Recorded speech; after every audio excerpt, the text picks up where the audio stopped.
সকালবেলা যেমন কাটাই সারাটা দিন তেমনই হয়, তাই দিনের শুরুতে ভালো অভ্যেস গড়ে তোলা খুবই জরুরি। ভিডিওটিতে আমি আমার কয়েকটা মর্নিং হ্যাবিট তোমাদের সাথে শেয়ার করছি।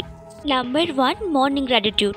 প্রতিদিন সকালে ঘুম থেকে উঠে প্রথমেই কৃতজ্ঞতা প্রকাশ করি। জীবনের ছোট ছোট ভালো দিকগুলোর জন্য ধন্যবাদ দেই। এটি মনকে পজিটিভ রাখে এবং নতুন দিনের জন্য মোটিভেট ফিল করে। Number 2, detangling your hair. চুল আমাদের সৌন্দর্যের প্রতীক, তাই এর যত্ন নেওয়া খুবই দরকার। সকালে চুল ডিট্যাংলিং করলে এটি স্বাস্থ্যকর থাকে, চুল পড়ার সমস্যা কমে এবং সারাদিন একটা ফ্রেশ ফিল পাওয়া যায়। পারলে একটা ভালো হেয়ার কেয়ার রুটিন তৈরি করো।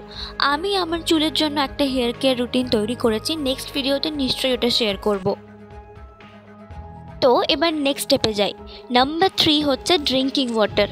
সকালে ঘুম থেকে উঠে প্রথমে 1 থেকে 2 গ্লাস হয় গরম নাহলে নর্মাল জল আমি খাই। এটি মেটাবলিজম বাড়ায়, শরীর থেকে টক্সিন বের করে এবং স্কিনকে হেলদি রাখে। মাঝে মাঝে আমি কখনো কখনো জলের সাথে লেবু অথবা মধু মিশিয়েও খাই। লেবু আর মধু মেশানোর জল শরীরের জন্য ভীষণ উপকারী। নাম্বার 4 হচ্ছে এক্সারসাইজ। এক্সারসাইজ আমাদের শরীর ও মানসিক স্বাস্থ্যের জন্য দারুণ উপকারী, তাই সকালে ঘুম থেকে উঠে 10 থেকে 15 মিনিট মতন স্ট্রেচিং নাহলে ইয়োগা বা লাইট কার্ডিও এক্সারসাইজ আমি করে থাকি। এতে মন ভালো থাকে এবং ফিটনেস ধরে রাখা যায়। সকালে একটু নড়াচড়া করলেই সারা দিন ফোকাসড ও প্রোডাক্টিভ থাকা সহজ হয়। এক্সারসাইজ করলে আমাদের শরীরে এন্ডোরফিন হরমোন খরিত হয়, যেটাকে আমরা হ্যাপি হরমোন বলে থাকি। নাম্বার 5 হচ্ছে স্কিন কেয়ার। সকালে স্কিন কেয়ার আমি কখনো স্কিপ করি না। ফার্স্ট স্টেপ হচ্ছে ক্লিনজার। তো ফেস ওয়াশের বদলে আমি এই সেটাফিলের ক্লিনজারটা ইউজ করি। এটা হচ্ছে সেন্সিটিভ স্কিনের জন্য বেস্ট, মানে আমার স্কিন হচ্ছে খুবই সেন্সিটিভ, তাই সেটাফিলের এই ক্লিনজারটা আমাকে খুবই ভালোভাবে স্যুট করেছে। আধা ঘন্টা এক্সারসাইজ করার পর যত নোংরা বা ঘাম মুখের মধ্যে জমে থাকে সেটাকে খুব ভালোভাবে পরিষ্কার করে।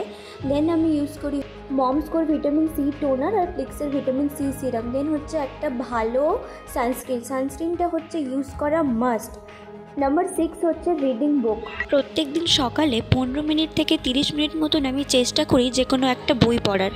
এটি জ্ঞান বাড়ায় এবং চিন্তা ক্ষমতা উন্নত করতে সাহায্য করে এবং নতুন নতুন আইডিয়া আপনি এর মধ্যে থেকে পেতে পারেন। মোটিভেশনাল, ফিকশনাল, সেলফ ডেভেলপমেন্ট যে কোনো ধরনের বই আপনি পড়তে পারেন। ভিডিওটি ভালো লেগে থাকলে লাইক, কমেন্ট, শেয়ার করতে ভুলবেন না।